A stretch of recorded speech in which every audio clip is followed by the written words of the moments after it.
The following is an exclusive presentation of Cablevision local programming, TV that's close to home.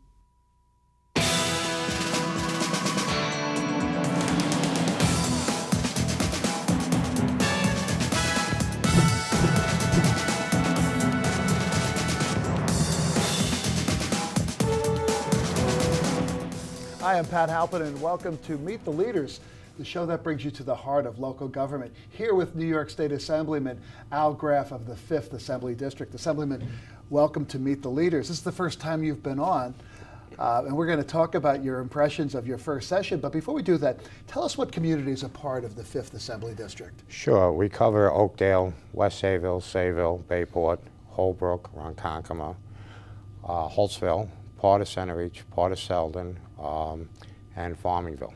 Now, when you got elected, you're the first Republican to represent that district since Watergate, since 1974, and you defeated an incumbent, the former Assemblywoman Ginny Fields. How did that happen? Well, I looked at the race. I saw that she, without saying anything, there was an opportunity there, and people were frustrated. Kids are leaving the island, adults are leaving the island. And I had an opportunity to try to step up. So you were talking about this was an opportunity for change, but before that you ran for the county legislature. Had you been an elected official before? I actually ran for town supervisor. I moved upstate for a little while, and I ran for town supervisor. Wound up elected twice. Is that as right? A town supervisor. What town was that? Town of Brighton in Franklin County. Small little town, but what's nice about a small little town is you're the chief cook and bottle washer. Right. I mean, when you're looking around for staff, there is none. So when I said I wrote a grant, I wrote a grant. When I managed my government, I managed my government. When I wrote my budget, I wrote my budget. You couldn't get an education like that anywhere else. It's perfect. When I was county executive, I had to select a police commissioner, and I'll never forget talking to this expert on police commissioners and the like. He told me, just don't pick somebody who's been in one jurisdiction. You want somebody that's worked in a big department so they know how to do but also a small department, because when they say we need a police officer, oftentimes it's the police chief that shows up. It sounds like it's the same thing when you were supervisor of the small town of Brighton. Well, what was it? Look, Brighton, I think the biggest thing there is, again, I was the first Republican elected as supervisor 10 years prior to me. And I think I'm the last one elected supervisor in the Republican Party 10 years after me. But your background is law enforcement. You first started your public service as a police officer in New York City. Well, my background is very varied. I'm a Navy veteran. I'm a retired New York City police officer. I've been an executive for Wells Fargo on Wall Street. I've been a past two-term town supervisor. Then I went back to school at the age of 39, wound up with my degree in elementary education. Then I went forward and wound up with my law degree. From Toro Law School. Yeah. Then I worked for legal aid for a little while. Then I started my own practice. So what is it that you're bored with doing something day in and day out? You feel I got to change, or I've got a lot to offer, a variety of different things that I'm interested in. Well, my wife tells me I don't know what I want to be when I grow up. So I looked at her after law school. I said, "What do you think, medical school?" And she pretty much said, "You're done. You're done. You're done. Finished." It's time for you to get a job." So you decided to, you actually grew up in Farmingdale. So you're a Long Island guy, your family's from here and all that, and even though you spent some time up in Brighton, you came back here. What made you decide to run for office and when you first stepped up and said, let me run for the county legislature? Well, I was disappointed with our government. I was disappointed in the direction we were moving.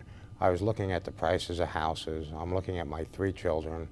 And the bottom line is I shook my head and I said, in future to come, when my children get married and they have children, I want them around my Thanksgiving Day table. I don't want to visit one in Florida. I don't want to visit one in Georgia. I'd like them to stay right here on Long Island. Well, we're going to talk about some of the things that you want to do, but I'm sure that when you're campaigning, everybody agrees with you, but the question, that I would ask you if you came and knocked on my door, okay, Mr. Graf, you're running for the Assembly. What are you going to do about it? We know that school taxes, for example, are breaking the back of homeowners here and making it impossible to live, yet they keep going up. You have to try new inventive ways. Look, when I was a town supervisor, for every dollar that I got in taxpayers' money, I got $1 in grant money. Right. So I thought what I had to offer was different ways of doing things, different approaches to government, different ways for the schools. I'll give you a fine example. The first Governor Cuomo had a program, it was called the RAIN program. And one of the things I was pushing is I understood they wanted to cut the school budgets. What I want to do is teach the schools that you can't go to the state all the time. There's other money out there. Right. When the school districts came into my office, we've sat down. I think I've met more teachers this year than I did K through 12. And the first thing I did is I walked over to my computer. I pulled out $4 million worth of grants. I handed it to them and asked them, did you apply for any of these? And the answer was no. Right now we're looking, I'm trying to work with the schools. We're looking at creating like a hub for grants and forming this hub for all of Islip where all the school districts pay into this, and it's just a grant writing entity that will write block grants for all of the schools. It makes sense. Right, and to bring more money in to offset what they've lost. So that's one of the things. Look, I believe in stepping forward and keep moving forward and just changing things. And I was successful as a town supervisor, and I'm trying to bring that experience to the state. And I think I'm being successful about it.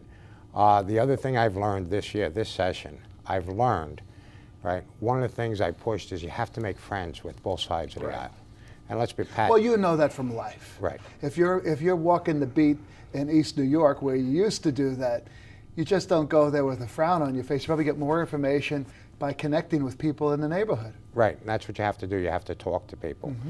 But one of the things that happened this session especially is I made friends with you. And one of the things I was pushing when I was campaigning is I had a lot of contacts upstate New York in the Adirondack community. I actually was one of the founding members of the Adirondack Associations of Towns and Villages. What happened was the state kept dictating to us because we were small little towns. Yeah, people don't realize that that the state of New York, because they own most of the land up there, have a lot to say as to what goes on in every little town and village up there. Right, and they were killing us. Yep. They were killing my tax base. The state came, the first fight, and I started fighting it as soon as it came. A lot of these big property owners and wealthy people were sitting there and giving their property over to the state for conservation easements. And it's funny because the Adirondack Park is the only place where New York State actually pays taxes on their property that they own. So they came in and said that these are conservation easements, we're not buying property. And my argument was, look, all property is, ownership is a bundle of rights. You're buying those bundle of rights, and therefore it's your property.